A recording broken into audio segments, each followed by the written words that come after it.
Now moving on to other stories on insecurity, the African Director Humanitarian Aid Trust, the Venerable Dr. Hassan John, while speaking on ACNN Morning Show, now streaming, pointed out from history the Christian genocide, injustice and discriminations in all areas.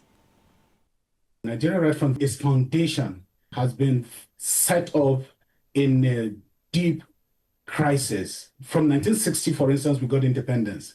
By 1963, that kind of arrangement for the independence of Nigeria collapsed. Between 1963 and 1966, things got so bad that there was a military coup by Nzeogbu Kaduna to intervene, and then we went into a civil war. But that civil war was fought on the divide of the Muslim North and the Christian South. These are facts on the ground.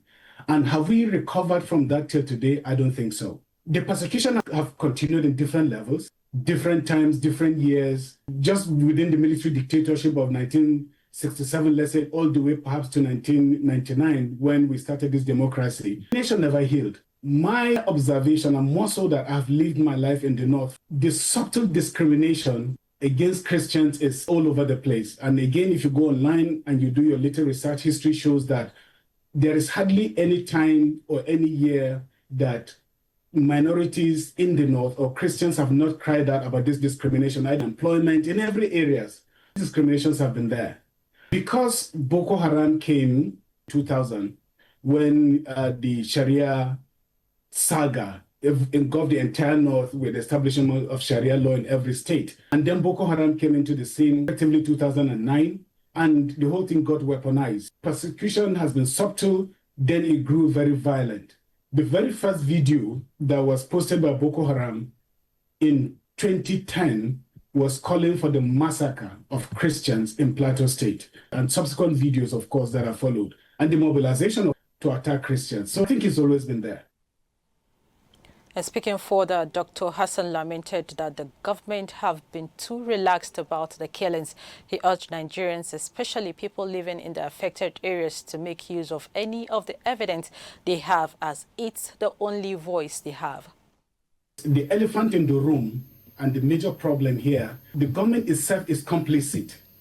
The government has case to answer with all the killings that are going on. The truth of the matter is not whether or not genocide is going on in Nigeria. It is going on. The reaction of the government is a proof of the fact that the genocide is going on, and therefore they went into panic. There are so many people that are benefiting from this, and they have made this their way of getting rich in every way.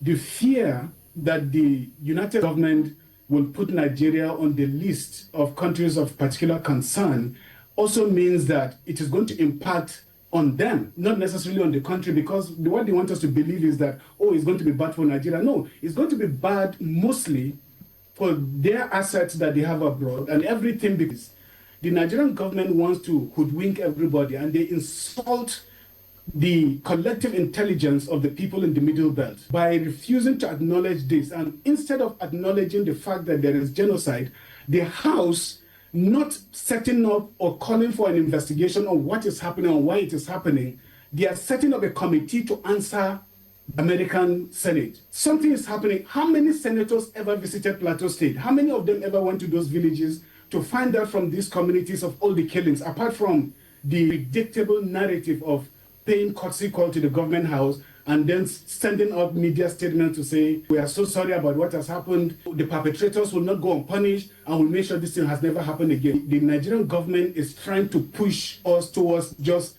talking and doing nothing while they do what they want to do. Send a delegation to the US. Fine, let them send a delegation. This era now is the villagers don't need to go to the US. They have the power of the social media to tell their stories and say this is what has happened.